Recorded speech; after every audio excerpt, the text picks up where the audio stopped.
Je pense qu'on a tous déjà vécu ce moment, on scrolle sur Instagram, on voit des mecs avec un physique de fou, des perfs de fou, une entreprise, une famille, et on se demande comment ils arrivent à gérer tout ça. Moi le premier, pendant longtemps, je pensais que c'était impossible de concilier les études, le sport, la vie de famille, les loisirs à côté. Sauf qu'en fait, pendant ce premier semestre à la fac, je suis en pleine préparation Ironman, je vois mes amis à côté et j'ai fini premier tiers de ma promo. Aujourd'hui, je vais pas te vendre une formation de mec à Dubaï, du développement personnel classique, je vais juste te donner mes 4 conseils qui m'ont permis de concilier mes études et ma préparation Ironman pour pouvoir performer dans les deux en même temps.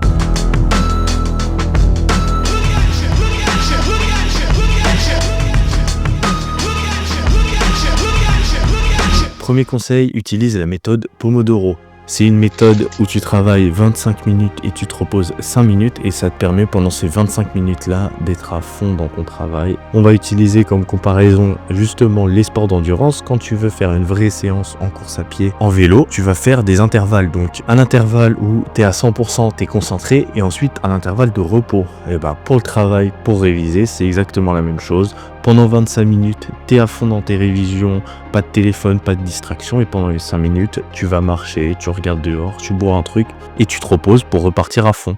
Mon deuxième conseil, c'est garde l'essentiel. Pendant tes périodes de révision ou de rush, tu auras forcément moins de temps pour faire du sport, mais il faut absolument le garder. Tu vas pas t'entraîner 10-15 heures par semaine comme d'habitude, mais garde au moins une activité physique par semaine, simplement pour t'aérer le cerveau, pour te sortir la tête du guidon, pour pouvoir respirer, évacuer le stress, et tu seras simplement meilleur dans tes révisions quand tu retourneras. Mon troisième conseil, c'est soigne ton sommeil. Quand tu t'entraînes et que tu cherches à progresser, tu sais que si tu dors pas assez, tu te blesses. Dans les révisions, c'est exactement pareil. Si tu dors pas assez, tu retiens mal. Si tu veux que tes révisions soient vraiment qualitatives, que tu retiennes un maximum de choses, garde tes habitudes de sommeil. Couche-toi toujours à la même heure. Assure-toi d'avoir entre 6 à 8 heures de sommeil par nuit pour que ton cerveau fonctionne parfaitement. Je connais trop de gens qui, à l'approche des partiels, paniquent et commencent à réviser jusqu'à 23h, 23h30, minuit. Assure-toi d'avoir révisé l'essentiel la journée et le lendemain pour l'examen, arrive en forme et capable d'utiliser ton cerveau.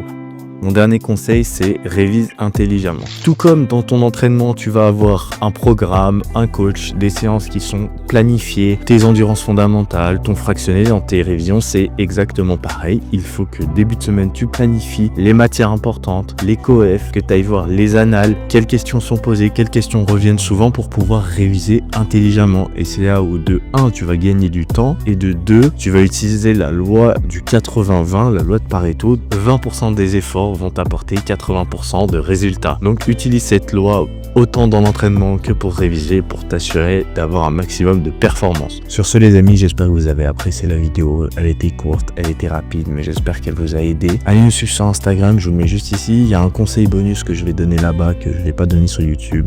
Et rendez-vous à la semaine prochaine pour la prochaine vidéo. C'était qu'un FX sur la prod. Pygmalion, on faisait la paire comme le bruit des valises. Et celui de la porte, c'est mieux, on se dit pas ce qu'on éprouve.